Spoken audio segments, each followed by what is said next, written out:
ਜਿਹੜੇ ਬੀਜੇਪੀ ਵਾਲੇ ਆ ਕਹਿੰਦੇ ਵੱਡਾ ਭਰਾ ਬਣਨਾ ਪੰਜਾਬ 'ਚ, ਬਣਾਉਂਦੇ ਆ ਤੁਹਾਨੂੰ ਵੱਡਾ ਭਰਾ। ਮੇਰੇ ਸ਼ਬਦ ਹਰਗਿਜ਼ ਨਹੀਂ ਜੇ। ਇਹ ਦੇਵੀਗੜ੍ਹੋਂ ਬੋਲ ਰਹੇ ਸੀਗੇ, ਪਟਿਆਲਿਓਂ ਸੁਖਬੀਰ ਸਿੰਘ ਬਾਦਲ, ਕਈ ਅਰਥ ਛੱਡ ਕੇ ਪਿੱਛੇ। ਹੁਣ ਪ੍ਰਧਾਨ ਜੀ ਦੇ ਸਾਹਮਣੇ ਇਹ ਸਵਾਲ ਆ ਵੀ ਜੇ ਅਗਲੇ ਛੋਟਾ ਭਰਾ ਬਣ ਕੇ ਆਉਣ ਨੂੰ ਮੰਨ ਗਏ ਤਾਂ ਕੀ ਤੁਸੀਂ ਮੰਨ ਜਾਓਗੇ? ਕਾਂਗਰਸੀਆਂ ਦੀ ਸਥਿਤੀ ਕੋਈ ਵੱਖਰੀ ਨਹੀਂ ਗੀ। ਪ੍ਰਤਾਪ ਸਿੰਘ ਬਾਜਵਾ ਪੂਰਾ ਜ਼ੋਰ ਲਾ ਕੇ ਲੋਕਾਂ ਨੂੰ ਕਨਵਿੰਸ ਕਰ ਰਿਹਾ ਵੀ ਆਪਾਂ ਆਮ ਆਦਮੀ ਪਾਰਟੀ ਨਾਲ ਕੋਈ ਸਮਝੌਤਾ ਨਹੀਂ ਕਰਨਾ, ਕੋਈ ਸੀਟਾਂ ਨਹੀਂ ਵੰਡਣੀਆਂ। ਪਤਾ ਲੱਗਿਆ ਇਹਨਾਂ ਦੇ ਐਮਪੀ ਰਾਹੁਲ ਗਾਂਧੀ ਦੇ ਆਲੇ ਦੁਆਲੇ ਝੁਰਮਟ ਪਾ ਕੇ ਬੈਠੇ ਰਹੇ, ਅਖੇ ਸਮਝੌਤਾ ਕਰ ਲਈਏ ਮੁੜ ਕੇ ਪਾਰਲੀਮੈਂਟ 'ਚ ਆਉਣ ਜੋਗੇ ਹੋ ਜਾਣਗੇ।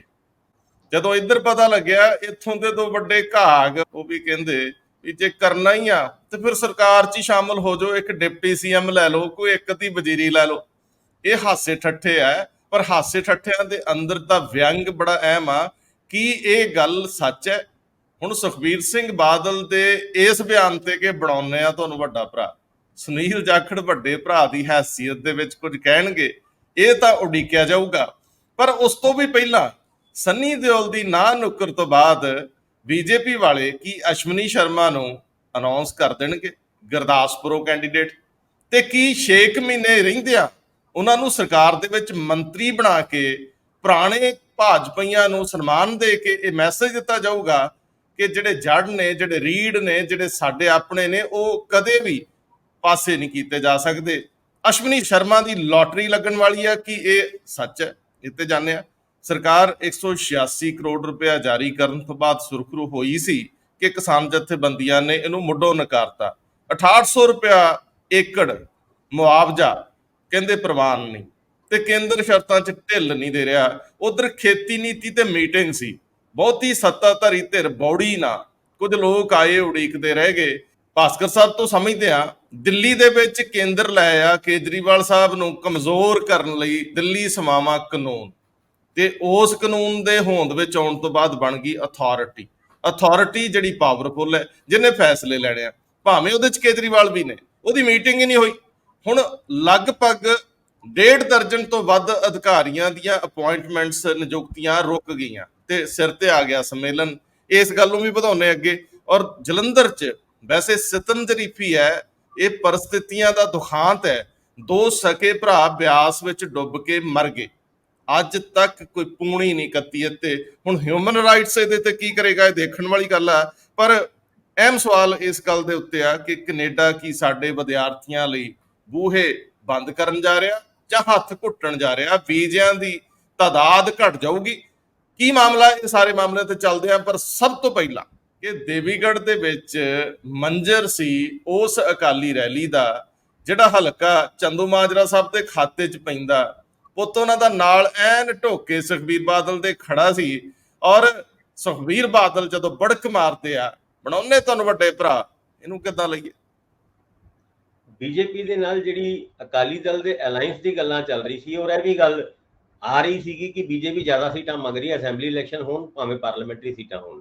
ਕਿਉਂਕਿ ਜਦ ਪਹਿਲੇ ਇਹ ਲੜਦੇ ਸੀਗੇ 3 ਸੀਟਾਂ ਦੇ ਉੱਤੇ ਬੀਜੇਪੀ ਲੜਦੀ ਸੀ ਤੇ 10 ਸੀਟਾਂ ਦੇ ਉੱਤੇ ਅਕਾਲੀ ਦਲ ਲੋਕ ਸਭਾ ਦੇ ਇਲੈਕਸ਼ਨ ਲੜਦਾ ਸੀ। ਔਰ ਸੁਖਬੀਰ ਸਿੰਘ ਬਾਦਲ ਕੱਲ ਜਦ ਦੇਵੀਗੜ੍ਹ ਦੇ ਵਿੱਚ ਆਪਣਾ ਭਾਸ਼ਣ ਦੇ ਰਹੇ ਸੀ, ਔਰ ਜਦ ਉਹ ਕਹਿੰਦੇ ਨੇ ਵੱਡਾ ਭਰਾ ਬਣਨਾ, ਬਣਾਉਂਦੇ ਆ ਤੁਹਾਨੂੰ ਵੱਡਾ ਭਰਾ, ਉਹ ਇਦਾਂ ਦੀ ਲੱਗਦੀ ਸੀ ਗੱਲ ਜਿੱਦਾਂ ਕਹਿੰਦੇ ਨੇ ਬਣਾਉਂਦੇ ਹੋ ਤੁਹਾਨੂੰ ਬੰਦੇ ਦਾ ਪੁੱਤ। ਇਹ ਜਿਹੜੀ ਸ਼ੈਲੀ ਸੀਗੀ, ਔਰ ਉਸ ਸ਼ੈਲੀ ਦੇ ਨਾਲ ਜਿਸ ਤਰੀਕੇ ਨਾਲ ਸੁਖਬੀਰ ਸਿੰਘ ਬਾਦਲ ਆਪਣੇ ਪੂਰੇ ਭਾਸ਼ਣ ਦੇ ਵਿੱਚ ਬੋਲ ਰਹੇ ਸੀ, ਉਹ ਕੱਲ ਬੜੀ ਦੇਰ ਬਾਅਦ ਸੁਖਬੀਰ ਸਿੰਘ ਬਾਦਲ ਨੂੰ ਆਪਣੇ ਪੁਰਾਣੇ ਰੂਪ 'ਚ ਦੇਖਿਆ। ਤੁਹਾਨੂੰ ਯਾਦ ਹੋਏਗਾ ਜਦ 2 ਵਾਰ ਡਿਪਟੀ ਸੀਐਮ ਬਣੇ ਸੀਗੇ ਤੇ ਉਹ ਬਹੁਤ ਸਾਰੀ ਗੱਲਾਂ ਕਰਦੇ ਸੀ, ਔਰ ਕਈ ਵਾਰ ਤੇ ਏਦਾਂ ਦੀ ਵੀ ਗੱਲਾਂ ਕਰਦੇ ਸੀ ਜਿਹਦੇ ਨਾਲ ਪੱਤਰਕਾਰਾਂ ਦੇ ਵਿੱਚ ਹਾਸਾ ਪੈ ਜਾਂਦਾ ਸੀ। ਜਦ ਉਹ ਇਹਨਾਂ ਨੇ ਜਲੰਧਰ ਦੇ ਵਿੱਚ ਇੱਕ ਵਾਰ ਗੱਲ ਕੀਤੀ ਸੀ ਪ੍ਰੈਸ ਕਾਨਫਰੰਸ ਦੇ ਵਿੱਚ ਕਿ 25 ਸਾਲ ਲਗਾਤਾਰ ਅਕਾਲੀ ਦਲ ਰਾਜ ਕਰੇਗਾ, ਤੇ ਪੱਤਰਕਾਰ ਹੱਸ ਪਏ। ਔਰ ਸੁਖਬੀਰ ਸਿੰਘ ਬਾਦਲ ਉਹਨਾਂ ਨੇ ਪੱਤਰਕਾਰਾਂ ਨੂੰ ਪੁੱਛਿਆ ਵੀ ਤੁਸੀਂ ਹੱਸਦੇ ਕਿਉਂ?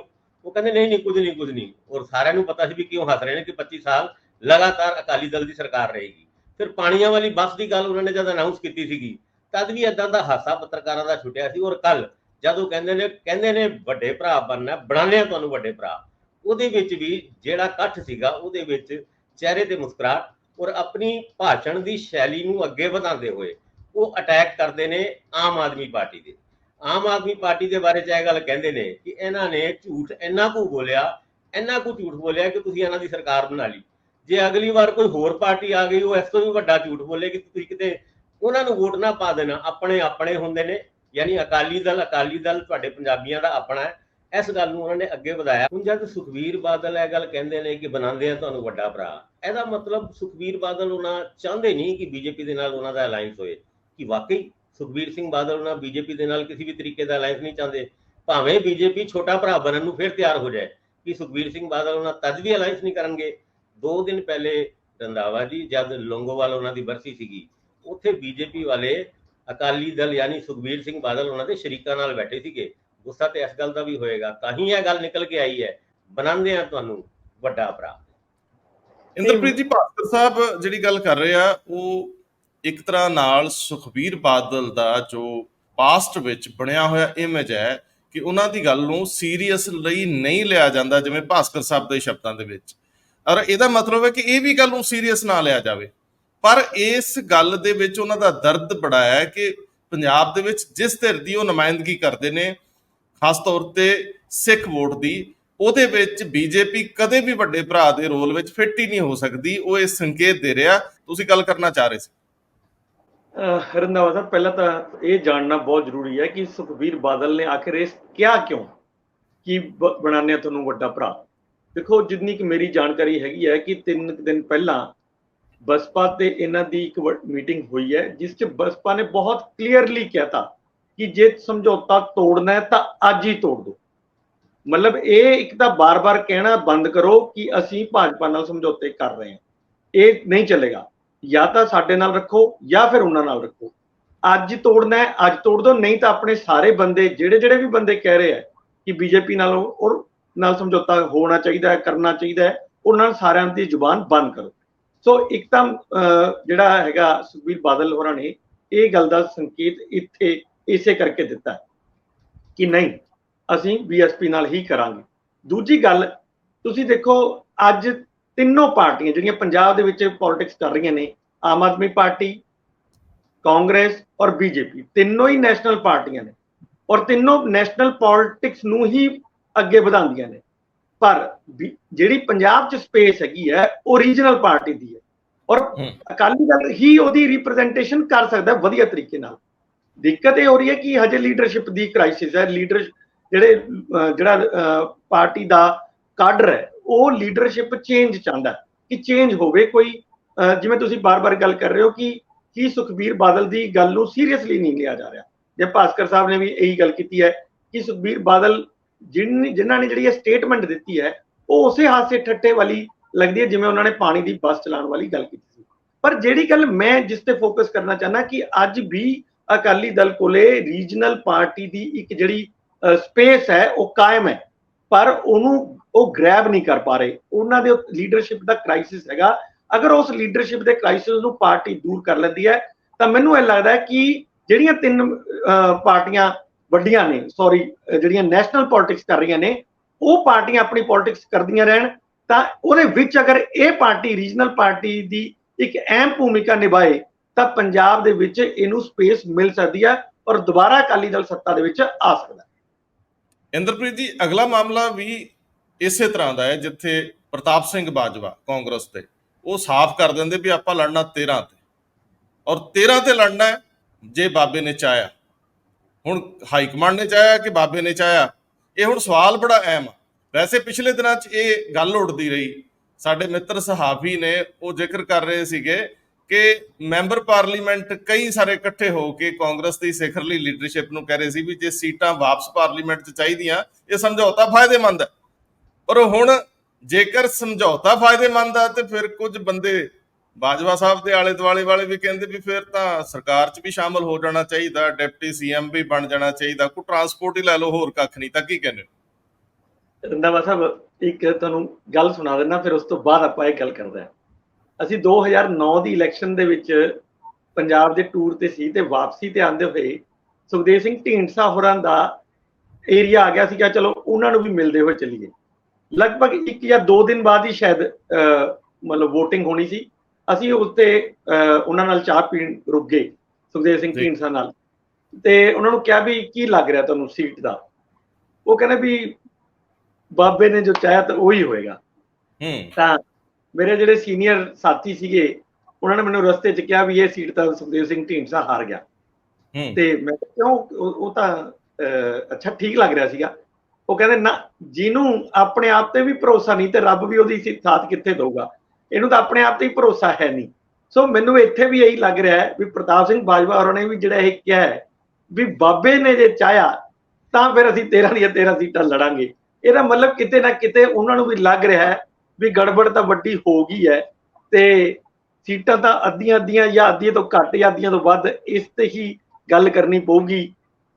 ਸਮਝੌਤਾ ਤਾਂ ਜਿਹੜੀ ਹਾਈ ਕਮਾਂਡ ਹੈ, ਉਹ ਦੋਨੋਂ ਪਾਰਟੀਆਂ ਦੀ ਹਾਈ ਕਮਾਂਡ ਤਾਂ ਸਮਝੌਤੇ ਕਰਨ ਤੇ ਲੱਗੀਆਂ ਹੀ ਹੋਈਆਂ ਨੇ, ਜੁਟੀਆਂ ਹੀ ਹੋਈਆਂ ਨੇ। ਸੋ ਜਿਹੜੀ ਬਾਜਵਾ ਸਾਹਿਬ ਦਾ ਦਰਦ ਤਾਂ ਮੈਨੂੰ ਸਮਝ ਆ ਰਿਹਾ ਹੈ। ਤੁਸੀਂ ਦੇਖੋ ਨਾ, ਜਦੋਂ ਇੰਨਾ ਸੀਮਿਤ ਹੋ ਜਾਂਦਾ ਹੁਣ, ਪਰ ਬਾਜਵਾ ਸਾਹਿਬ ਦੀ ਇੱਕ ਮੈਨੂੰ ਲੱਗਦਾ ਕਿ ਇਹਦੇ ਵਿੱਚ ਇੱਕ ਚੀਜ਼ ਹੈ, ਉਹ ਇਹ ਹੈ ਕਿ ਵੀ ਜੇ ਵੀ ਕਰਨਾ ਹੀ ਹੈ ਸਮਝੌਤਾ 2019 ਚ ਤਾਂ ਫਿਰ ਪਹਿਲਾਂ ਹੀ ਕਰ ਲਓ। ਸੌਰੀ 2024 ਚ ਜੇ ਸਮਝੌਤਾ ਕਰਨਾ ਹੈ ਤਾਂ ਪਹਿਲਾਂ ਹੀ ਕੀਤਾ ਜਾ ਸਕਦਾ ਹੈ। 18 ਇਸ ਤੋਂ ਨਹੀਂ ਕਰ ਲੈਂਦੇ 23 ਚ, ਤੇ ਕਾਂਗਰਸ ਜਿਹੜੀ ਹੈ ਉਹ ਆਮ ਆਦਮੀ ਪਾਰਟੀ ਚ ਸ਼ਾਮਿਲ ਹੋ ਜਾਏ, ਉਹਨੂੰ ਸਹਿਯੋਗ ਦੇਵੇ, ਗੱਠਜੋੜ ਬਣਾਓ ਤੇ ਸਰਕਾਰ ਚ ਆ ਜਾਓ। 2 ਸੀਟਾਂ ਹਜੇ ਵੀ ਖਾਲੀ ਪਈਆਂ ਨੇ ਕੇਂਦਰੀ ਵਜ਼ਾਰਤ ਚ, ਇੱਥੇ ਸਟੇਟ ਦੀ ਵਜ਼ਾਰਤ ਚ, ਉਹ ਲੈ ਸਕਦੇ ਨੇ। ਇੱਕ ਵਿੱਚ ਬਾਜਵਾ ਸਾਹਿਬ ਨੂੰ ਲਿਆਓ, ਇੱਕ ਚ ਰਾਜਾ ਵੜਿੰਗ ਨੂੰ ਲਿਆਓ, ਤਾਂ ਮੈਨੂੰ ਲੱਗਦਾ ਕਿ ਦੋਨੋਂ ਉਹ ਵੀ ਸੈੱਟ ਹੋ ਜਾਣਗੇ ਤੇ ਉਹ ਵੀ ਖੁਸ਼ ਹੋ ਜਾਣਗੇ ਵੀ ਚਲੋ ਜੇ ਸਮਝੌਤਾ ਕਰਨਾ ਹੀ ਹੈ ਤਾਂ ਠੀਕ ਹੈ, ਕੁਝ ਤਾਂ ਸਾਡੇ ਵੀ ਪੱਲੇ ਪਿਆ, ਅੱਗੇ ਪਤਾ ਨਹੀਂ ਇਲੈਕਸ਼ਨ ਚ ਪੱਲੇ ਪਏਗਾ ਕਿ ਨਹੀਂ ਪਏਗਾ। ਸੋ ਇਹ ਜਿਹੜੀਆਂ ਚੀਜ਼ਾਂ ਨੇ ਇਹ ਜ਼ਰੂਰ ਦੋਨੋਂ ਪਾਰਟੀਆਂ ਦੇ ਉਹਨਾਂ ਖਾਸ ਤੌਰ ਤੇ ਨੇਤਾਵਾਂ ਨੂੰ ਜਿਨ੍ਹਾਂ ਦੀ ਰਾਜਨੀਤਿਕ ਜ਼ਮੀਨ ਖਿਸਕ ਜਾਏਗੀ ਸਮਝੌਤੇ ਤੋਂ ਬਾਅਦ, ਉਹਨਾਂ ਨੂੰ ਇਹ ਚਿੰਤਾ ਤਾਂ ਲੱਗ ਹੀ ਰਹੀ ਹੈ। ਸੋ ਮੈਂ ਗੱਲ ਚਲੋ ਹਾਸੇ ਠੱਠੇ ਦਾ ਆਪਾਂ ਬਾਅਦ ਚ ਰਹੇ ਤੇ ਮੈਂ ਸੀਰੀਅਸ ਗੱਲ ਇਹ ਕਰ ਰਿਹਾ ਕਿ ਇਹ ਦਿੱਕਤ ਆਏਗੀ। ਕਾਂਗਰਸ ਨੂੰ ਪਤਾ ਹੈ ਕਿ ਆਮ ਆਦਮੀ ਪਾਰਟੀ ਇਸ ਟਾਈਮ ਪੰਜਾਬ ਦੇ ਵਿੱਚ ਬਹੁਤ ਵੱਡੇ ਮਾਰਜਨ ਸੱਤਾਰੂੜ ਹੈ, ਔਰ ਉਸ ਜੇ ਅਸੀਂ ਸਮਝੌਤਾ ਕਰਦੇ ਹਾਂ ਤਾਂ ਕਿਤੇ ਇਹ ਨਾ ਹੋਵੇ ਵੀ ਸਾਡੀ ਰਾਜਨੀਤਿਕ ਜ਼ਮੀਨ ਖਿਸਕ ਜਾਵੇ। ਤੁਸੀਂ ਠੀਕ ਕਹਿ ਰਹੇ ਹੋ, ਤੁਸੀਂ ਤਾਂ ਬਾਜਵਾ ਸਾਹਿਬ ਤੇ ਰਾਜਾ ਵੜਿੰਗ ਨੂੰ ਅੱਗੇ ਵਧਾਤਾ, ਪਰ ਇੱਕ ਗੱਲ ਆਪੱਤੀਜਨਕ ਤੁਸੀਂ ਕਰ ਗਏ। ਤੁਸੀਂ ਕਿਹਾ ਵੀ ਜੇ ਇਹ ਆਮ ਆਦਮੀ ਪਾਰਟੀ 'ਚ ਸ਼ਾਮਲ ਹੋ ਜਾਏ, ਕਾਂਗਰਸ ਸਰਕਾਰ 'ਚ ਸ਼ਾਮਲ ਹੋ ਜਾਏ, ਪਾਰਟੀ 'ਚ ਨਹੀਂ, ਗੱਠਜੋੜ ਹੋਣਗੇ। ਰੋਣਾ ਇਸ ਗੱਲ ਦਾ ਹੈ ਕਿ ਹੁਣ ਤੁਸੀਂ ਥੋੜੀ ਦੇਰ ਸੱਤਾ ਦੇ ਨਾਲ ਰਹਿਣਾ ਹੈ ਜਾਂ ਸੱਤਾ 'ਚ ਰਹਿਣਾ ਹੈ ਕਿ ਜਿਉਂਦੇ ਰਹਿਣਾ ਹੈ। ਕਾਂਗਰਸ ਪਾਰਟੀ ਦੀ ਅਣਸਰ ਦੀ ਲੋੜ ਆ ਕਿ ਜਿਉਂਦੇ ਰਹਿਣ ਲਈ, ਭਵਿੱਖਮੁਖੀ ਹੋਣ ਲਈ ਤੁਹਾਨੂੰ ਸਮਝੌਤਾ ਵਾਰਾ ਖਾਂਦਾ ਹੀ ਨਹੀਂ। ਇਹ ਚੀਕ ਕੇ ਸਿਆਸੀ ਪੰਡਤ ਕਹਿੰਦੇ ਨੇ ਤੇ ਕਾਂਗਰਸ ਦੇ ਵੱਡੇ ਦਿੱਗਜ ਕਹਿੰਦੇ ਆ, ਬਾਜਵਾ ਸਾਹਿਬ ਦਾ ਉੱਥੋਂ ਹੀ ਦਰਦ ਬੋਲਦਾ। ਪਰ ਜੇ ਕੁਝ ਵੀ ਨਾ ਹੋਵੇ ਤੇ ਤੁਸੀਂ ਸਮਝੌਤੇ ਵਾਲਾ ਫਾਰਮੂਲਾ ਤੇ ਦੇ ਦਿੱਤਾ ਵੀ ਬਾਜਵਾ ਸਾਹਿਬ ਡਿਪਟੀ ਸੀਐਮ ਤੇ ਰਾਜਾ ਵੜਿੰਗ ਨੂੰ ਭਾਵੇਂ ਟਰਾਂਸਪੋਰਟ ਹੀ ਦੇ ਦਿਓ, ਕਿਹੜੀ ਗੱਲ ਆ। ਅੱਜ ਭਾਸਕਰ ਸਾਹਿਬ ਇਹਦੇ ਉੱਤੇ ਟਿੱਪਣੀ ਜ਼ਰੂਰ ਦੇ ਦਿਓ। ਪਰ ਨਾਲ ਦੀ ਨਾਲ ਇੱਕ ਖਬਰ, ਜਿਹੜੀ ਖਬਰ ਸੰਨੀ ਦਿਓਲ ਨਾਲ ਜੁੜੀ ਅਸੀਂ ਕੱਲ ਦਿੱਤੀ ਸੀ, ਸਾਰਿਆਂ ਨੇ ਦਿੱਤੀ, ਅਸੀਂ ਕੋ ਵੱਖਰੀ ਥੋੜਾ ਦਿੱਤੀ, ਪਰ ਉਹਦੇ ਨਾਲ ਜਿਹੜੇ ਨਵੇਂ ਸਮੀਕਰਨ ਗੁਰਦਾਸਪੁਰ ਦੀ ਪਾਰਲੀਮਾਨੀ ਸੀਟ ਤੇ ਬਣ ਰਹੇ ਆ, ਉਹਨੂੰ ਜਾ ਕੇ ਅਸ਼ਵਨੀ ਸ਼ਰਮਾ ਦੀ ਨਾਰਾਜ਼ਗੀ ਨਾਲ ਜੋੜਿਆ ਜਾ ਰਿਹਾ। ਪੂਰਵ ਪ੍ਰਧਾਨ, ਪਹਿਲੇ ਪ੍ਰਧਾਨ ਜਿਹੜੇ ਜਾਖੜ ਸਾਹਿਬ ਨਾਲ ਅਜੇ ਤੱਕ ਵੀ ਰਲ ਕੇ ਨਹੀਂ ਚੱਲੇ, ਕੀ ਉਹਨਾਂ ਨੂੰ ਕੇਂਦਰੀ ਵਜ਼ਾਰਤ ਵਿੱਚ 24 ਦੀ ਇਲੈਕਸ਼ਨ ਤੋਂ ਪਹਿਲਾਂ ਵੀ ਸ਼ਾਮਲ ਕੀਤਾ ਜਾ ਸਕਦਾ? ਗੁਰਦਾਸਪੁਰ ਦੇ ਵਿੱਚ ਹਿੰਦੂ ਚਿਹਰਾ ਜਿੱਤਦਾ ਤੇ ਬੀਜੇਪੀ ਤੇ ਇਲਜ਼ਾਮ ਹੈ ਕਿ ਸੈਲੀਬ੍ਰਿਟੀ ਲਿਆ ਕੇ ਦੇ ਦਿੰਦੇ ਆ, ਬਾਅਦ ਚ ਸਾਡੀ ਬਾਤ ਨਹੀਂ ਪੁੱਛਦੇ। ਐਤਕੀ ਉਹ ਲੋਕਲ ਚਿਹਰਾ ਦੇਣ, ਲੋਕਲ ਬੰਦਾ ਤੇ ਸਾਬਕਾ ਪ੍ਰਧਾਨ ਤੇ ਪੱਕਾ ਭਾਜਪਾਈ ਤੇ ਪੱਕਾ ਸੰਗਠਨ ਦਾ ਬੰਦਾ, ਤੇ ਉਸ ਬੰਦੇ ਨੂੰ ਨਾਲੇ ਅਬਲਾਈਜ਼ ਕਰਨ ਤੇ ਨਾਲੇ ਲੋਕਾਂ ਦੀ ਇੱਛਾ ਪੂਰੀ ਕਰਨ। ਜਿੱਥੇ ਤੱਕ ਗੱਲ ਬਾਜਵਾ ਸਾਹਿਬ ਦੀ ਹੈਗੀ ਹੈ ਤੇ ਕੱਲ ਬਾਜਵਾ ਸਾਹਿਬ ਦਾ ਬਿਆਨ ਬੜਾ ਤਲਖੀ ਵਾਲਾ ਸੀਗਾ। ਬਿਲਕੁਲ ਠੀਕ ਕਿਹਾ ਤੁਸੀਂ, ਉਹਨਾਂ ਨੇ ਕਿਹਾ ਕਿ ਬਾਬੇ ਦੀ ਕਿਰਪਾ ਹੋਈ ਤੇ ਆਪਾਂ 13 ਦੀ 13 ਸੀਟਾਂ ਲੜਾਂਗੇ ਤੇ ਜਿੱਤਾਂਗੇ। ਹੁਣ ਬਾਬੇ ਕਿਹੜੇ ਦੀ ਕਿਰਪਾ ਹੋਈ? ਅਸੀਂ ਤੇ ਬਾਬੇ ਇੱਕੋ ਬਾਬੇ ਨੂੰ ਜਾਣਦੇ ਨੇ, ਬਾਬਾ ਨਾਨਕ। ਲੇਕਿਨ ਉਹ ਸ਼ਾਇਦ ਖੜਗੇ ਬਾਬਾ ਦੀ ਗੱਲ ਕਰਦੇ ਨੇ, ਰਾਹੁਲ ਬਾਬਾ ਦੀ ਗੱਲ ਕਰਦੇ ਨੇ। ਹੁਣ ਉਹਨਾਂ ਦੀ ਮਿਹਰ ਹੋਈ ਤੇ 13 ਸੀਟਾਂ ਲੜਾਂਗੇ, ਇਹਦੇ ਵਿੱਚ ਤੇ ਕੋਈ ਦੋ ਰਾਏ ਨਹੀਂ ਹੈ ਕਿ ਮਿਹਰ ਉਹਨਾਂ ਦੀ ਹੋਈ ਤਾਂ ਹੀ ਇਹ 13 ਸੀਟਾਂ ਲੜਨਗੇ। ਹੁਣ ਉਸ ਤੋਂ ਬਾਅਦ ਉਹ ਗੁਰਦਾਸਪੁਰ ਸੀਟ ਦੇ ਉੱਤੇ ਤਿੱਖੀ ਬਹਿਸ, ਉਹ ਜਿਹੜੇ ਸੁਨੀਲ ਜਾਖੜ ਨੇ, ਜਿਨ੍ਹਾਂ ਦੇ ਨਾਲ ਕੈਪਟਨ ਅਮਰਿੰਦਰ ਸਿੰਘ ਉਹਨਾਂ ਦੇ ਮੁੱਖ ਮੰਤਰੀ ਹੁੰਦੇ ਹੋਏ ਉਹਨਾਂ ਦਾ 36 ਦਾ ਆંકੜਾ ਚੱਲਦਾ ਸੀਗਾ। ਅੱਜ ਉਹ 36 ਦਾ ਆંકੜਾ ਡਬਲ ਜਿਹਾ ਲੱਗਦਾ ਸੀਗਾ ਜਦ ਉਹ ਕਹਿੰਦੇ ਨੇ ਕਿ ਆ ਜਾਏ ਸੁਨੀਲ ਜਾਖੜ, ਲੜੇ ਇੱਥੋਂ ਇਲੈਕਸ਼ਨ, ਹੁਣ ਕਿਉਂ ਭੱਜ ਗਿਆ? ਆਏ ਤੇ ਸਹੀ। ਫਿਰ ਕਿਸੇ ਨੇ ਪੁੱਛ ਲਿਆ ਵੀ ਤੁਸੀਂ ਲੜੋਗੇ? ਤੁਸੀਂ ਅਗਰ ਸੁਨੀਲ ਜਾਖੜ ਉਹਨਾਂ ਆਏ ਤੇ ਤੁਸੀਂ ਲੜੋ? ਕਹਿੰਦੇ ਆਣ ਤੋਂ ਦੋ, ਮੇਰਾ ਫੈਸਲਾ ਤੇ ਬਾਬੇ ਯਾਨੀ ਉਹ ਜਿਹੜੇ ਰਾਹੁਲ ਬਾਬਾ ਜਾਂ ਖੜਗੇ ਬਾਬਾ ਕਰਨਗੇ, ਲੇਕਿਨ ਉਹ ਫੈਸਲਾ ਜਦੋਂ ਵੀ ਹੋਏਗਾ ਪਰ ਆਏ ਤੇ ਸਹੀ ਸੁਨੀਲ ਜਾਖੜ। ਯਾਨੀ ਉਹ ਤਲਖੀ ਉਹ ਪੂਰੀ ਨਜ਼ਰ ਆਈ। ਔਰ ਤੁਸੀਂ ਇਹ ਦੇਖੋ ਕਿ ਇਸ ਪ੍ਰਪੋਜ਼ਡ ਅਲਾਈਅੰਸ ਜਿਹੜਾ ਹਜੇ ਅਨਾਉਂਸ ਨਹੀਂ ਹੋਇਆ, ਗੱਲਾਂ ਹੀ ਚੱਲ ਰਹੀ ਹੈ, ਉਸ ਅਲਾਈਅੰਸ ਦੇ ਬਾਰੇ ਚ ਸਭ ਤੋਂ ਜ਼ਿਆਦਾ ਵਿਰੋਧ ਪੰਜਾਬ ਦੇ ਵਿੱਚ ਕਿਹੜੇ ਕਾਂਗਰਸੀ ਕਰ ਰਹੇ ਨੇ?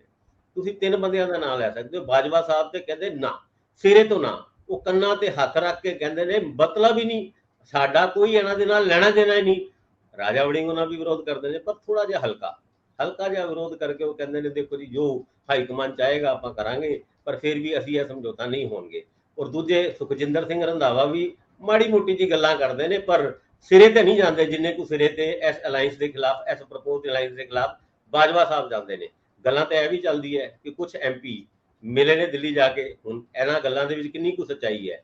ਔਰ ਕਹਿ ਕੇ ਆਏ ਨੇ ਕਿ ਬਈ ਅਲਾਈਅੰਸ ਕਰ ਲਓ, ਆਪਾਂ ਜਿੰਨੀ ਕੁ ਸੀਟ ਸਾਡੇ ਕੋਟੇ 'ਚ ਆਏਗੀ ਉਹ ਸਾਰੀ ਜਿੱਤ ਜਾਵਾਂਗੇ। ਔਰ ਇੱਕ ਸਰਵੇ ਵੀ ਪਿੱਛੇ ਆਇਆ ਸੀਗਾ, ਉਸ ਸਰਵੇ ਦੇ ਵਿੱਚ ਵੀ ਇਹੀ ਹੈ ਕਿ ਆਮ ਆਦਮੀ ਪਾਰਟੀ ਔਰ ਕਾਂਗਰਸ ਦੇ ਅਲਾਈਅੰਸ ਦੇ ਵਿੱਚ ਇਲੈਕਸ਼ਨ ਲੜਦੀ ਹੈ ਤੇ 13 ਦੀ 13 ਸੀਟਾਂ ਦੇ ਉੱਤੇ ਇਹ ਜਿੱਤ ਸਕਦੇ ਆ। ਹੁਣ ਇਹਨਾਂ ਸਾਰੀ ਗੱਲਾਂ ਦੇ ਉੱਤੇ ਗੱਲ ਕਿੱਥੇ ਜਾ ਕੇ ਖੜਦੀ ਹੈ? 1 ਸਤੰਬਰ ਨੂੰ ਜਦ ਮੀਟਿੰਗ ਕਰਕੇ ਉੱਠਣਗੇ, ਉਸ ਤੋਂ ਬਾਅਦ ਬਾਜਵਾ ਸਾਹਿਬ ਨੂੰ ਕੋਈ ਝਟਕਾ ਲੱਗੇਗਾ ਜਾਂ ਫਿਰ ਕੋਈ ਭੰਗੜੇ ਪਾਉਣ ਦਾ ਮੌਕਾ ਮਿਲੇਗਾ, ਇਹ ਤਾਂ ਖੈਰ ਬਾਅਦ 'ਚ ਪਤਾ ਲੱਗੇਗਾ। ਪਰ ਹਾਂ, ਤੁਸੀਂ ਗੁਰਦਾਸਪੁਰ ਦੀ ਗੱਲ ਕੀਤੀ, ਗੁਰਦਾਸਪੁਰ ਦੇ ਵਿੱਚ ਸਨੀ ਦਿਓਲ ਉਹਨਾਂ ਦੀ ਕੱਲ ਨਾ ਹੋਣ ਤੋਂ ਬਾਅਦ ਕਿ ਵੀ ਤੋਬਾ ਮੈਂ ਨਹੀਂ ਲੜਦਾ ਹੁਣ ਇਲੈਕਸ਼ਨ, ਮੈਂ ਤੇ ਪਹਿਲੇ ਵੀ ਨਹੀਂ ਲੜਨਾ ਚਾਹੁੰਦਾ ਸੀ, ਔਰ ਮੈਂ ਬਤੌਰ ਐਕਟਰ ਦੇਸ਼ ਦੀ ਸੇਵਾ ਕਰਾਂਗਾ। ਔਰ ਪਾਰਲੀਮੈਂਟ ਦੇ ਵਿੱਚ ਜਦ ਮੈਂ ਜਾਣਾ ਤਾਂ ਜਿਸ ਤਰੀਕੇ ਨਾਲ ਇਹ ਪਾਰਲੀਮੈਂਟਰੀਅਨ ਬਿਹੇਵ ਕਰਦੇ ਨੇ ਮੈਨੂੰ ਨਹੀਂ ਚੰਗਾ ਲੱਗਿਆ। ਕਿੱਦਾਂ ਭਲਾ ਕਿੱਦਾਂ ਕਿ ਬਹੁਤ ਸਾਰੀ ਗੱਲਾਂ ਉਹ ਕਰਦੇ ਨੇ, ਉਹਦੇ ਵਿੱਚ BJP ਵੀ ਲੈ ਲੈਂਦੇ ਨੇ। ਯਾਨੀ ਕਿਸੇ ਪੋਲੀਟੀਕਲ ਪਾਰਟੀ ਦੀ ਗੱਲ ਨਹੀਂ ਕੀਤੀ, ਪਰ ਉਹਨਾਂ ਦੀ ਗੱਲਾਂ ਤੋਂ ਇਹ ਤੋਂ ਲੱਗਦਾ ਸੀਗਾ ਕਿ ਉਹ ਸਾਰੇ ਪਾਰਲੀਮੈਂਟ ਜਾਂ ਲੋਕ ਸਭਾ ਮੈਂਬਰਾਂ ਨੂੰ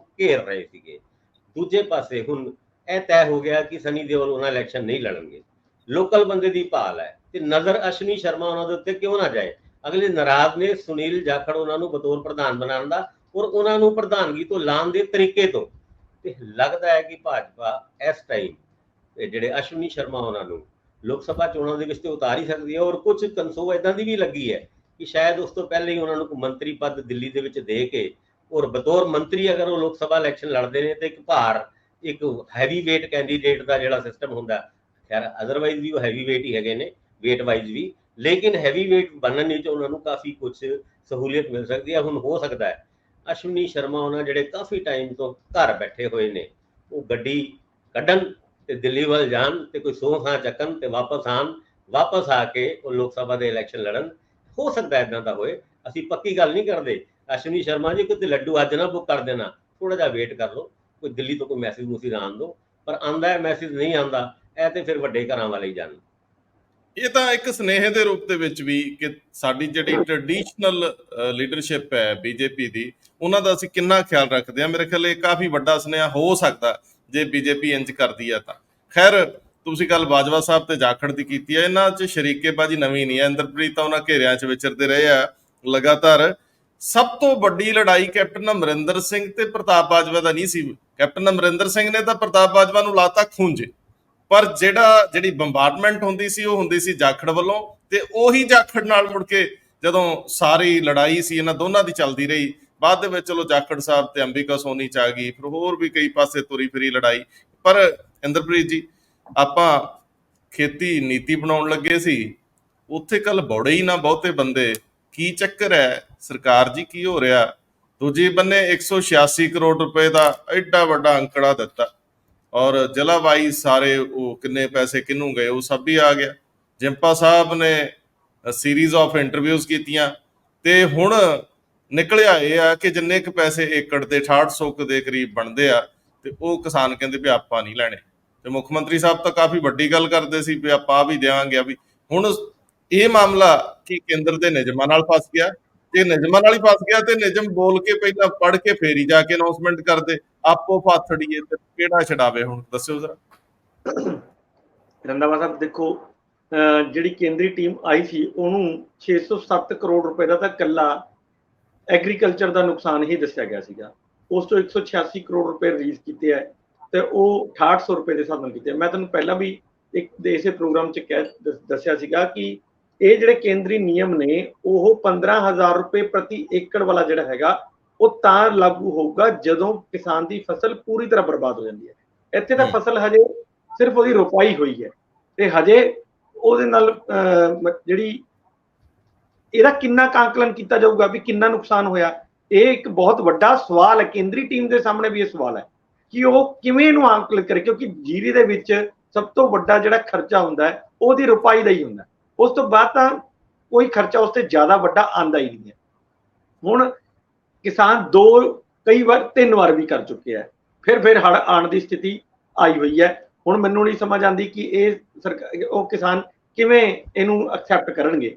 ਸੋ ਪਹਿਲਾਂ ਤਾਂ ਇਹ ਹੈ ਕਿ ਉਹਨਾਂ ਦੀ ਪ੍ਰੋਬਲਮ ਇਹ ਹੈਗੀ ਹੈ, 186 ਕਰੋੜ ਨਾਲ ਉਹਨਾਂ ਦਾ ਕੁਝ ਨਹੀਂ ਬਣਨਾ, ਕਿਉਂਕਿ ਜਿਹੜਾ ਤੁਸੀਂ 6800 ਰੁਪਏ ਦੇ ਨਾਲ ਵੀ ਅਨੁਮਾਨ ਲਗਾਇਆ ਹੋਇਆ, ਉਹ ਵੀ 607 ਕਰੋੜ ਰੁਪਏ ਬਣਦਾ ਹੈ। ਹਜੇ ਤਾਂ ਉਹਦਾ 1/3 ਹੀ ਰਿਲੀਜ਼ ਕੀਤਾ ਹੈ।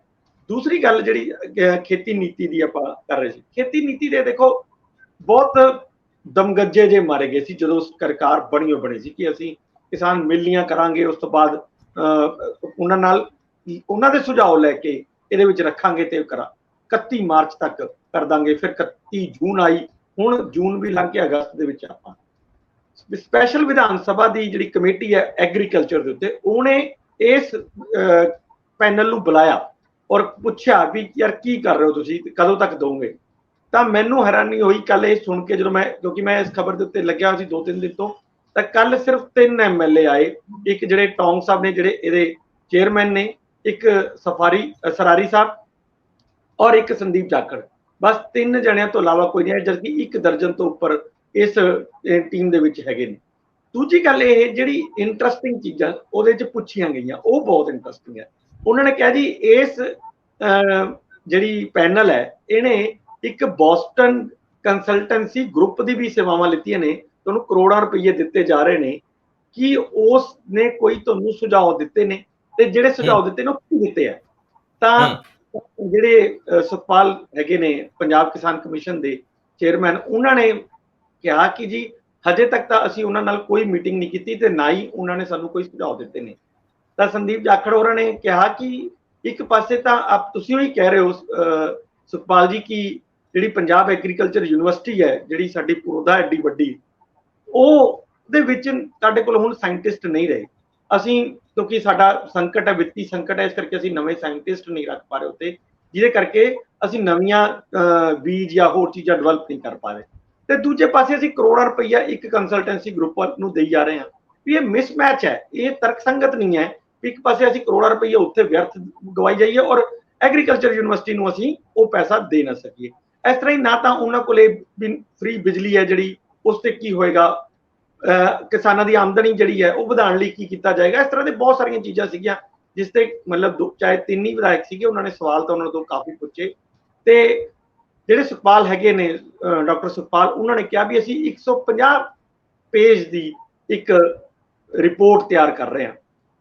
ਤਾਂ ਮੈਨੂੰ ਕਿਸੇ ਨੇ ਦੱਸਿਆ ਕਿ ਬਈ ਡਾਕਟਰ ਬਲਵਿੰਦਰ ਸਿੱਧੂ ਜਿਹੜੇ ਕਮਿਸ਼ਨਰ ਰਹੇ ਨੇ ਪੰਜਾਬ ਕਿਸਾਨ ਕਮਿਸ਼ਨ ਦੇ, ਤੇ ਜਿਨ੍ਹਾਂ ਨੇ ਪਹਿਲਾਂ 2 ਪਾਲਿਸੀਆਂ ਤਿਆਰ ਕੀਤੀਆਂ ਹੋਈਆਂ ਨੇ, ਉਹਨਾਂ ਨੇ ਕਿਹਾ ਜੀ ਐਡੇ ਵੱਡੇ ਗ੍ਰੰਥ ਨੂੰ ਕਿਸੇ ਨੇ ਨਹੀਂ ਪੜ੍ਹਨਾ।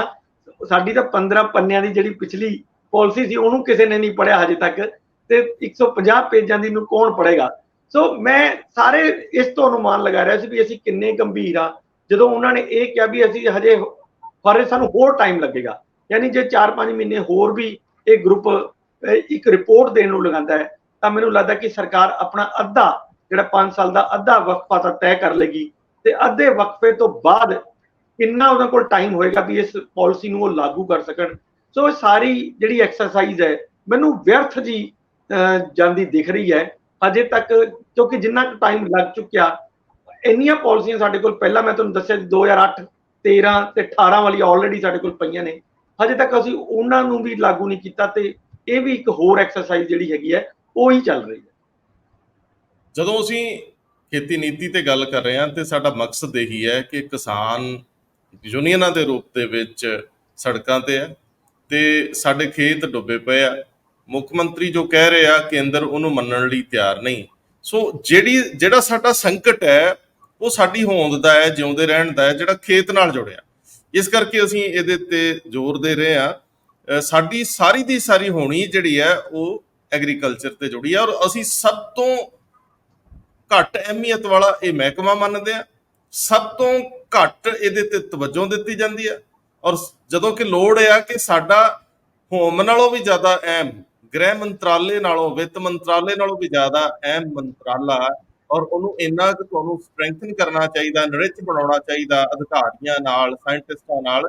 ਇਹ ਮਹਿਕਮਾ ਸਭ ਤੋਂ ਵੱਡਾ ਹੋਣਾ ਚਾਹੀਦਾ, ਔਰ ਇਹਦਾ ਆਪਣਾ ਇੱਕ ਬਹੁਤ ਵੱਡਾ ਔਰਾ ਹੋਣਾ ਚਾਹੀਦਾ ਕਿਸੇ ਵੀ ਜਗ੍ਹਾ ਤੋਂ। ਸੋ ਪਰ ਇਹਦੇ ਉੱਤੇ ਕਿਸੇ ਦੀ ਤਵੱਜੋ ਨਹੀਂ। ਅੱਜ ਤੋਂ 10 ਕੁ ਸਾਲ ਪਹਿਲਾਂ ਕੋਈ ਇਹਨੂੰ ਲੈਂਦਾ ਨਹੀਂ ਸੀ ਹੁੰਦਾ ਮਹਿਕਮੇ ਨੂੰ। ਇਹ ਸੋਚਿਆ ਜਾਂਦਾ ਹੁੰਦਾ ਸੀ ਵੀ ਮੈਨੂੰ ਨੌਕਰੇ ਲਾਤਾ ਜੀ, ਮੇਰੇ ਨਾਲ ਮੁੱਖ ਮੰਤਰੀ ਨਾਰਾਜ਼ ਨੇ ਜੀ। ਫਿਰ ਕੈਪਟਨ ਅਮਰਿੰਦਰ ਸਿੰਘ ਨੇ ਇਹਨੂੰ ਆਪਣੇ ਕੋਲ ਰੱਖਣਾ ਸ਼ੁਰੂ ਕੀਤਾ। ਇਹ ਗੱਲਾਂ ਇਦਾਂ ਦੀਆਂ ਵੀ ਰਹੀਆਂ। ਪਰ ਮੈਂ ਭਾਸਕਰ ਸਾਹਿਬ ਅੱਗੇ ਚੱਲਣਾ। ਆਪਾਂ ਅੱਜ ਕਿਉਂਕਿ ਕਿਸਾਨ ਅਜੇ ਵੀ ਬਹੁਤ ਸਾਰੇ ਗ੍ਰਿਫਤਾਰ ਨੇ, ਲੌਂਗੋਵਾਲ 'ਚ ਧਰਨਾ ਚੱਲ ਰਿਹਾ ਵਾ। ਮੁਖਵਿੰਦਰ ਸਿੰਘ ਸ਼ੀਨਾ ਜਿਹੜੇ IG ਨੇ ਪਟਿਆਲਾ ਰੇਂਜ ਦੇ, ਉਹ ਲਗਾਤਾਰ ਮੀਟਿੰਗਾਂ 'ਚ ਰੁੱਝੇ ਹੋਏ ਸੀਗੇ। ਹੁਣ ਵੇਖਣ ਵਾਲੀ ਗੱਲ ਆ ਕਿ ਕਿਸਾਨ ਜਥੇਬੰਦੀਆਂ ਦੇ ਆਗੂਆਂ ਨਾਲ ਇਹਨਾਂ ਦੀ ਕੀ ਮੁੱਕਦੀ ਆ। SKM ਗੁੱਸੇ 'ਚ। 2 ਸਤੰਬਰ ਨੂੰ ਚੰਡੀਗੜ੍ਹ ਦੇ ਵਿੱਚ ਸੰਯੁਕਤ ਕਿਸਾਨ ਮੋਰਚੇ ਦੀ ਮੀਟਿੰਗ ਆ ਔਰ ਬਹੁਤ ਸਾਰੀਆਂ ਜਥੇਬੰਦੀਆਂ ਲੌਂਗੋਵਾਲ ਧਰਨੇ ਨੂੰ ਸਮਰਥਨ ਦੇ ਰਹੀਆਂ। ਸਰਕਾਰ ਲਈ ਕਾਫੀ ਔਖੀ ਗੇਮ ਹੈ। ਪਰ ਭਾਸਕਰ ਸਾਹਿਬ, ਆਪਾਂ ਜੇਕਰ ਪਾਵਰਾਂ ਨੂੰ ਜੇਬ 'ਚ ਰੱਖਣ ਦੀ ਗੱਲ ਕਰਦੇ ਹਾਂ ਤਾਂ ਦਿੱਲੀ ਸਭਾਵਾਂ ਕਾਨੂੰਨ ਜਿਹੜਾ ਬਣਿਆ ਨਵਾਂ, ਪੂਰਾ ਨਾਂ ਤੁਸੀਂ ਦੱਸ ਹੀ ਦੇਣਾ, ਉਹਨੇ ਕਾਫੀ ਮੁਸ਼ਕਲ 'ਚ ਪਾਇਆ ਕੇਜਰੀਵਾਲ ਸਾਹਿਬ ਨੂੰ। ਉਹਨਾਂ ਦੀਆਂ ਤਾਕਤਾਂ ਤੇ ਨਾ ਮਾਤਰ ਹੀ ਰਹਿ ਗਈਆਂ। ਉਹ ਵੀ ਜਿੱਦਾਂ ਇੱਕ ਕਮੇਟੀ ਜੀ ਦੇ ਵਿੱਚ ਪਾਤੇ ਗਏ ਨੇ ਉਸੇ 'ਚ ਹੀ। ਤੋ ਜਦੋਂ ਉਹਦੀ ਮੀਟਿੰਗ ਨਹੀਂ ਹੋ ਰਹੀ ਔਰ ਮੀਟਿੰਗ ਕਾਰਨ ਕਹਿੰਦੇ ਉੱਥੇ ਬੜੀਆਂ ਅਸਾਮੀਆਂ ਫਸੀਆਂ ਪਈਆਂ ਨੇ, ਅਧਿਕਾਰੀਆਂ ਦੀਆਂ ਨਿਯੁਕਤੀਆਂ ਨਹੀਂ ਹੋ ਰਹੀਆਂ, ਉੱਤੋਂ G20 ਸੰਮੇਲਨ ਆ ਗਿਆ। ਕੇਜਰੀਵਾਲ ਸਾਹਿਬ ਮੁੱਖ ਮੰਤਰੀ ਆਪਣੇ ਆਪ ਨੂੰ ਹੁਣ ਮੰਨਦੇ ਵੀ ਹੈ ਕਿ ਨਹੀਂ? ਕੀ ਸਾਈਕੀ ਕੀ ਹੋਊਗੀ ਜਦੋਂ ਆਪਾਂ ਇਹ ਖਬਰ ਨੂੰ ਲੈ ਰਹੇ ਹਾਂ? ਜਿੱਥੇ ਤੱਕ ਇਹ ਗੱਲ ਕਰੀਏ ਦਿੱਲੀ ਦੇ ਵਿੱਚ ਸਰਵਿਸਿਜ਼ ਦੇ ਉੱਤੇ ਕਿਹਦਾ ਕੰਟਰੋਲ ਹੋਏਗਾ, ਇਹ ਗੱਲ ਦੱਸਣੀ ਜ਼ਰੂਰੀ ਹੈਗੀ ਹੈ ਕਿ ਮਈ 11 ਨੂੰ ਸੁਪਰੀਮ ਕੋਰਟ ਦਾ ਆਰਡਰ, ਮਈ 19 ਨੂੰ ਆਰਡੀਨੈਂਸ, ਫਿਰ ਉਸ ਤੋਂ ਬਾਅਦ ਲੋਕ ਸਭਾ ਦੇ ਵਿੱਚ ਤੇ ਰਾਜ ਸਭਾ ਦੇ ਵਿੱਚ ਇੱਕ ਬਿੱਲ ਪੇਸ਼ ਹੋਣਾ। ਬਿੱਲ ਤੋਂ ਬਾਅਦ ਹੁਣ ਉਹ ਕਾਨੂੰਨ, ਉਸ ਕਾਨੂੰਨ ਦਾ ਨਾਂ ਵੀ ਹੁਣ ਤੇ ਬਿਲਕੁਲ ਸੈੱਟ ਹੋ ਗਿਆ ਔਰ ਨਾਂ ਹੈਗਾ government of national capital territory of Delhi amendment act 2023। ਇਸ ਐਕਟ ਦੇ ਹਿਸਾਬ ਨਾਲ ਇੱਕ ਅਥਾਰਟੀ ਬਣਾਈ ਗਈ ਸੀ, ਉਹਦੇ ਵਿੱਚ national capital civil services authority, ਉਹਦੇ ਵਿੱਚ ਚੀਫ ਸੈਕਟਰੀ, ਮੁੱਖ ਮੰਤਰੀ ਨੋ ਡਾਊਟ ਚੇਅਰਮੈਨ ਹੈਗਾ ਉਸ ਕਮੇਟੀ ਦਾ, ਤੇ ਚੀਫ ਸੈਕਟਰੀ ਤੇ ਪ੍ਰਿੰਸੀਪਲ ਸੈਕਟਰੀ ਹੋਮ ਦਿੱਲੀ ਦੇ ਉਹ ਮੈਂਬਰ ਨੇ। ਇਸ ਕਮੇਟੀ ਨੇ ਫੈਸਲਾ ਲੈਣਾ ਸੀਗਾ ਕਿ ਕਿਹੜੇ ਅਫਸਰ ਦੀ ਕਿੱਥੇ ਟ੍ਰਾਂਸਫਰ ਕੀਤੀ ਜਾਏਗੀ, ਕਿਹਦੀ ਪੋਸਟਿੰਗ ਕੀਤੀ ਜਾਏਗੀ, ਕਿਹਨੂੰ ਕੀ ਦੇਣਾ ਹੈ, ਸਾਰਾ ਕੁਝ ਇਸ ਮੀਟਿੰਗ ਦੇ ਵਿੱਚ ਡਿਸਾਈਡ ਹੋਣਾ ਸੀ। ਔਰ ਇਸ ਮੀਟਿੰਗ ਨੂੰ ਜੂਨ 20 ਨੂੰ, ਤੁਸੀਂ ਮਈ 19 ਨੂੰ ਇਹ ਆਰਡੀਨੈਂਸ ਆਇਆ ਸੀ, ਜੂਨ 20 ਨੂੰ ਇੱਕ ਮੀਟਿੰਗ ਹੋਈ ਸੀ ਇਸ ਅਥਾਰਟੀ ਦੀ, ਇਸ ਕਮੇਟੀ ਦੀ। ਉਸ ਕਮੇਟੀ ਤੋਂ ਬਾਅਦ ਇਹ ਮੀਟਿੰਗ ਹੋਣੀ ਸੀ ਜੂਨ 29 ਨੂੰ, ਜਿਹੜੀ ਕਿ ਨਹੀਂ ਹੋਈ ਔਰ ਲਗਾਤਾਰ 5 ਵਾਰ ਇਹ ਮੀਟਿੰਗ ਪੋਸਟਪੋਨ ਹੋ ਗਈ। ਔਰ ਮਈ ਦੇ ਮਹੀਨੇ ਦੇ ਵਿੱਚ 2 ਦਰਜਨ ਦੇ ਅਫਸਰ, 2 ਦਰਜਨ ਦੇ ਕਰੀਬ ਅਫਸਰ ਜਿਹੜੇ ਦਿੱਲੀ ਸਰਕਾਰ ਨੂੰ ਜੁਆਇਨ ਕਰਨ ਵਾਸਤੇ ਵੇਟਿੰਗ ਲਿਸਟ ਤੇ ਸੀਗੇ, ਯਾਨੀ ਉਹਨਾਂ ਦੀ ਪੋਸਟਿੰਗ ਹੋ ਗਈ ਸੀ, ਹਜੇ ਤੱਕ ਉਹਨਾਂ ਨੂੰ ਇਹ ਕੰਮ ਕਰਨ ਵਾਲੀ ਥਾਂ ਤੇ ਕਮਰਾ ਤੱਕ ਨਹੀਂ ਮਿਲਿਆ। ਉਹਦੇ ਵਿੱਚੋਂ 7 ਤੇ IAS ਆਫੀਸਰ ਨੇ, 2 IFS ਆਫੀਸਰ ਨੇ, 2 ਡੈਨਿਕਸ ਜਿਹੜਾ ਯੂਨੀਅਨ ਟੈਰੀਟਰੀ ਦਾ ਇੱਕ ਕੈਡਰ ਹੁੰਦਾ ਹੈ, 2 ਉਹਦੇ ਅਫਸਰ ਨੇ, ਤੇ 10 ਐਡੌਕ ਡੈਨਿਕਸ ਦੇ ਅਫਸਰ ਨੇ। ਇਹਨਾਂ ਨੂੰ ਕੋਈ ਕੰਮ ਨਹੀਂ ਮਿਲਾ। ਉਹ ਵੀ ਖਾਸ ਕਰਕੇ ਤਦ ਜਦ ਦਿੱਲੀ ਸਰਕਾਰ ਦੇ ਵਿੱਚ ਬਹੁਤ ਸਾਰੇ ਡਿਪਾਰਟਮੈਂਟ ਏਦਾਂ ਦੇ ਹੈ ਜਿੱਥੇ ਵਿੱਚ ਅਫਸਰਾਂ ਦੀ ਘਾਟ ਹੈਗੀ ਹੈ ਔਰ ਇੱਕ ਅਫਸਰ 5-5 6-6 ਡਿਪਾਰਟਮੈਂਟ ਨੂੰ ਹੈਡ ਕਰ ਰਿਹਾ ਹੈ। ਏਦਾਂ ਦੇ ਹਾਲਾਤ ਦੇ ਵਿੱਚ G20 ਮੀਟਿੰਗ ਵੀ ਹੈਗੀ ਹੈ ਅਗਲੇ ਮਹੀਨੇ। ਉਸ G20 ਮੀਟਿੰਗ ਦੇ ਵਿੱਚ ਜੇ ਅਫਸਰਾਂ ਨੂੰ ਕੰਮ ਕਰਨ ਦਾ ਇੱਕ ਜ਼ਰੂਰਤ ਵੀ ਹੈਗੀ ਹੈ, ਲੋੜ ਵੀ ਹੈਗੀ ਹੈ, ਮੀਟਿੰਗ ਦਾ ਨਾ ਹੋਣਾ, ਲੱਗਦਾ ਕੇਜਰੀਵਾਲ ਬੁਰਾ ਬਣਾ ਗਏ। ਕੇਜਰੀਵਾਲ ਨੂੰ ਪਤਾ ਹੈ ਕਿ ਵੀ ਅਲਟੀਮੇਟ ਪਾਵਰ ਤੇ ਹੁਣ ਲੈਫਟੀਨੈਂਟ ਗਵਰਨਰ ਸਾਹਿਬ ਕੋਲ ਹੀ ਹੈ ਔਰ ਮੇਰੀ ਇਸ ਮੀਟਿੰਗ ਦੇ ਵਿੱਚ ਹੋਂਦ, ਜੇ ਮੈਂ ਨਾ ਹੋਵਾਂ ਤੇ ਇਹਨਾਂ ਦੀ ਪੋਸਟਿੰਗ ਤੇ ਰੁਕ ਸਕਦੀ ਹੈ, ਜੇ ਮੈਂ ਹੋਵਾਂ ਤੇ ਫਿਰ ਇਹਨਾਂ ਦੀ ਪੋਸਟਿੰਗ ਨਹੀਂ ਰੁਕ ਸਕਦੀ, ਕਿਉਂਕਿ 2 ਅਫਸਰ ਜੇ ਹੱਕ 'ਚ ਫੈਸਲਾ ਲੈ ਲੈਂਦੇ ਨੇ ਤੇ ਉਹ ਫੈਸਲਾ ਉੱਥੇ ਮੁੱਕ ਜਾਂਦਾ। ਲੈਫਟੀਨੈਂਟ ਗਵਰਨਰ ਸਾਹਿਬ ਕੋਲ ਜਾਣ ਦੀ ਵੀ ਲੋੜ ਨਹੀਂ ਪੈਂਦੀ। ਪਰ ਇਸ ਮੁੱਦੇ ਦੇ ਉੱਤੇ ਦਿੱਲੀ ਸਰਕਾਰ ਦੇ ਮੁੱਖ ਮੰਤਰੀ ਨੂੰ ਸੋਚਣਾ ਚਾਹੀਦਾ ਹੈ ਕਿ ਜਿਹੜੇ ਅਫਸਰ ਪੋਸਟ ਹੋ ਗਏ ਨੇ, ਉਹ ਤਨਖਾਹ ਲੈ ਰਹੇ ਨੇ, ਉਹਨਾਂ ਨੂੰ ਕੋਈ ਕੰਮ ਨਹੀਂ ਦਿੱਤਾ। ਤੇ ਇਸ ਮਾਮਲੇ ਦੇ ਵਿੱਚ ਤੁਹਾਡੀ ਭਾਜਪਾ ਨਾਲ, ਕੇਂਦਰ ਸਰਕਾਰ ਨਾਲ ਜਿਸ ਤਰੀਕੇ ਮਰਜ਼ੀ ਦੀ ਲੜਾਈ ਹੋਏ, ਪਰ ਦਿੱਲੀ ਦੇ ਕੰਮਕਾਜ ਨੂੰ ਨਾ ਸਫਰ ਕਰਨਾ ਪਏ, ਇਹਦੇ ਵਾਸਤੇ ਇਸ ਮੀਟਿੰਗ ਦਾ ਹੋਣਾ ਬਹੁਤ ਜ਼ਰੂਰੀ ਹੈ। ਨੋ ਡਾਊਟ ਜਦੋਂ ਅਸੀਂ ਇਹ ਖਬਰ ਲੈਂਦੇ ਹਾਂ ਤਾਂ ਇਹਦੀ ਪਿੱਠ ਭੂਮੀ 'ਚ ਜ਼ਰੂਰ ਜਾਣਾ ਚਾਹੀਦਾ। ਕੇਂਦਰ ਹਮੇਸ਼ਾ ਤਾਕਤਾਂ ਜੇਬ 'ਚ ਰੱਖਦਾ। ਫੈਡਰਲ ਢਾਂਚੇ ਦੇ ਅੰਤਰਗਤ ਲੜਾਈਆਂ ਚੱਲਦੀਆਂ ਰਹਿੰਦੀਆਂ, ਕੇਰਲ ਹੋਵੇ, ਤਾਮਿਲ ਹੋਵੇ, ਪੰਜਾਬ ਹੋਵੇ, ਹਰ ਜਗ੍ਹਾ ਦੇ ਵਿੱਚ ਇਸ ਤਰ੍ਹਾਂ ਹੁੰਦਾ ਹੀ ਆ ਕਿ ਪਾਵਰਫੁਲ ਕੌਣ ਹੈ ਔਰ ਜਿਹੜੇ ਸਟੇਟ ਸਬਜੈਕਟ ਆ ਉਹਨਾਂ ਨੂੰ ਵੀ ਹਥਿਆ ਲੈਂਦਾ ਕੇਂਦਰ। ਕਦੇ ਤੌਰ ਤਰੀਕੇ ਬਦਲ ਕੇ ਖੇਤੀ ਕਾਨੂੰਨ ਉਹਦੇ ਹੀ ਸੱਟਾ ਸੀਗਾ। ਖੈਰ, ਆਪਾਂ ਜਦੋਂ ਸੁਪਰੀਮ ਕੋਰਟ ਦੇ ਵਿੱਚ ਇਹ ਮਾਮਲਾ ਜਾਂਦਾ ਹੈ ਤਾਂ ਸੁਪਰੀਮ ਕੋਰਟ ਜਿਹੜੀਆਂ ਇਹ ਬਦਲੀਆਂ ਤੇ ਨਿਯੁਕਤੀਆਂ ਸੰਬੰਧੀ ਪਾਵਰਫੁਲ ਕਰ ਦਿੰਦੀ ਹੈ ਮੁੱਖ ਮੰਤਰੀ ਜਾਂ ਚੁਣੀ ਹੋਈ ਸਰਕਾਰ ਨੂੰ, ਦਿੱਲੀ ਦੀ ਨੂੰ। ਤੇ ਉਸ ਤੋਂ ਬਾਅਦ ਆਰਡੀਨੈਂਸ ਆਉਂਦਾ ਹੈ ਜਿਹਦੇ ਵਿੱਚ ਕਮੇਟੀ ਬਣਦੀ, ਅਥਾਰਟੀ ਬਣਦੀ ਹੈ, ਜਿਹੜੀ ਜੇ ਫੈਸਲਾ ਨਾ ਕਰ ਸਕੇ ਤਾਂ ਫੈਸਲਾ LG ਨੇ ਕਰਨਾ ਹੁੰਦਾ, ਮਤਲਬ ਡਿਸਪਿਊਟਡ ਕੇਸ ਫਿਰ ਵੀ LG ਕੋਲ ਜਾਣੇ ਆ। ਸੋ ਪਾਵਰ ਸਾਰੀ ਕੇਂਦਰ ਕੋਲ ਰਹਿੰਦੀ ਹੈ।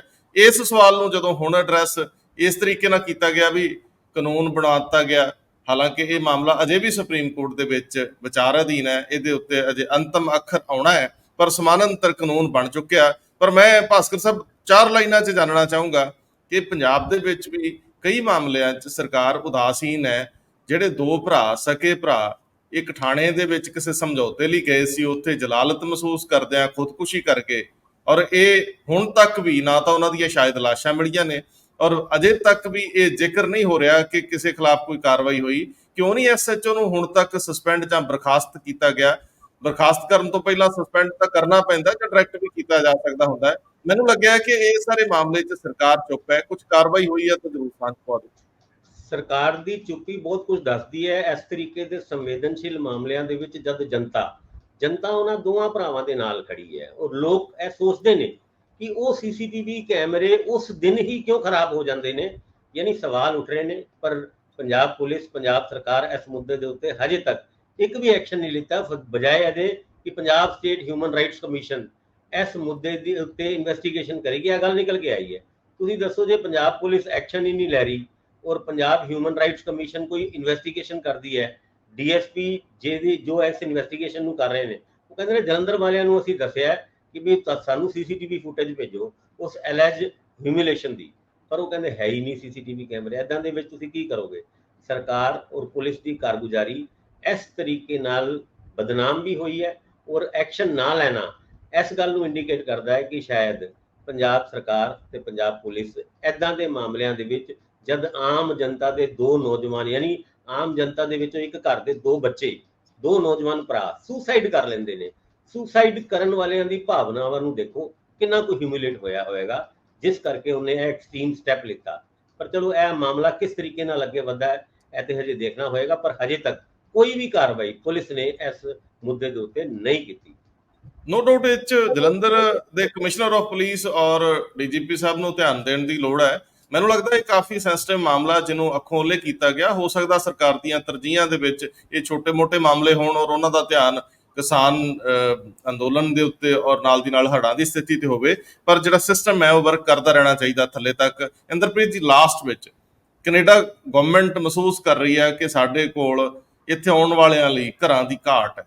ਘਰਾਂ ਦੀ ਘਾਟ ਪੂਰਾ ਕਰਨ ਲਈ ਪਿਛਲੇ ਦਿਨਾਂ ਦੇ ਵਿੱਚ ਇੱਕ ਨੀਤੀ ਫੈਸਲਾ ਵੀ ਦੱਸਿਆ ਗਿਆ ਕਿ ਕਿਹੜੇ ਸ਼ਹਿਰ ਦੇ ਵਿੱਚ ਕਿੰਨੇ ਕੁ ਮਕਾਨ ਜਿਹੜੇ ਆ ਉਹ ਬਣਾਏ ਜਾ ਰਹੇ ਆ। ਸ਼ਾਇਦ ਇਹ ontario ਸਟੇਟ ਦੀ ਸਥਿਤੀ ਸੀਗੀ। ਮੈਂ ਤੁਹਾਡੇ ਤੋਂ ਸਮਝਣਾ ਚਾਹੁੰਦਾ ਹਾਂ ਕਿ ਜਦੋਂ ਇਸ ਤਰ੍ਹਾਂ ਦਾ ਕੋਈ ਫੈਸਲਾ ਲਏ ਜਾਣ ਦੀ ਕੰਸੋ ਹੈ ਕਿ ਬਾਹਰੋਂ ਲਏ ਜਾਣ ਵਾਲੇ ਵਿਦਿਆਰਥੀਆਂ ਦੀ ਗਿਣਤੀ ਘਟਾਈ ਜਾਵੇ, ਹਾਲਾਂਕਿ ਸਾਰੀ ਦੁਨੀਆ ਲਈ ਹੋਊਗੀ, ਸਾਡੇ ਲਈ ਵੱਖਰੀ ਤਾਂ ਹੋਣੀ ਨਹੀਂ, ਪਰ ਕਿਉਂਕਿ ਪੰਜਾਬੀ ਇਹਨਾਂ ਦਿਨਾਂ 'ਚ ਬਹੁਤ ਵੱਡੀ ਤਾਦਾਦ ਦੇ ਵਿੱਚ ਕੈਨੇਡਾ ਜਾ ਰਹੇ ਆ ਔਰ ਲਗਭਗ ਇਹ ਅੰਕੜਾ 1 ਲੱਖ ਨੂੰ ਟੱਚ ਕਰ ਰਿਹਾ ਕਿ ਇਹ ਹਰ ਸਾਲ 1 ਲੱਖ ਦਾ ਅੰਕੜਾ ਕਈ ਵਾਰ ਆ ਜਾਂਦਾ ਹੈ ਕਿ ਇਹ ਪੰਜਾਬੀ ਉੱਥੇ ਜਾਣ ਨੂੰ ਤਰਜੀਹ ਦਿੰਦੇ ਆ, ਕਿਉਂਕਿ ਬਹੁਤ ਰਿਸ਼ਤੇਦਾਰੀਆਂ ਉੱਥੇ ਚਲ ਗਈਆਂ।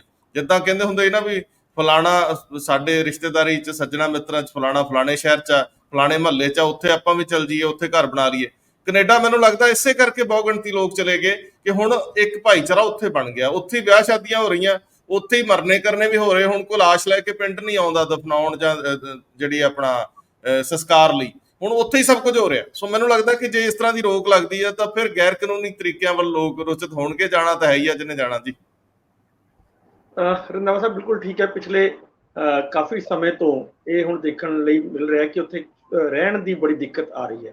ਵੈਸੇ ਵੀ ਜਿਹੜੀ ਇੱਕ ਹੋਰ ਵੀ ਹੈ ਕਿ ਕੈਨੇਡਾ ਇਸ ਟਾਈਮ ਰਿਸੈਸ਼ਨ ਦੇ ਦੌਰ ਤੋਂ ਵੀ ਗੁਜ਼ਰ ਰਿਹਾ ਹੈ, ਉਹ ਇੱਕ ਅਲੱਗ ਹੈ। ਤੁਸੀਂ ਦੇਖਿਆ ਹੋਣਾ, ਕਈ ਵੀਡੀਓਜ਼ ਆਈਆਂ ਨੇ, ਇੱਕ ਛੋਟੀਆਂ ਨੌਕਰੀਆਂ ਵਾਸਤੇ ਲੰਬੀਆਂ ਲਾਈਨਾਂ ਬੱਚਿਆਂ ਦੀ ਲੱਗੀਆਂ ਹੋਈਆਂ ਨੇ, ਤੇ ਇੱਕ ਉਹ ਸਮੱਸਿਆ ਤਾਂ ਹੈ ਹੀ ਹੈ ਵੀ ਕੰਮਕਾਰ ਵੀ ਨਹੀਂ ਮਿਲ ਰਿਹਾ। ਦੂਜੇ ਪਾਸੇ ਜਿਹੜੇ ਰਹਿਣ ਦੀ ਜਿਹੜੀ ਜਗ੍ਹਾ ਨੇ ਉਹ ਬਹੁਤ ਮਹਿੰਗੀਆਂ ਹੋ ਰਹੀਆਂ ਨੇ।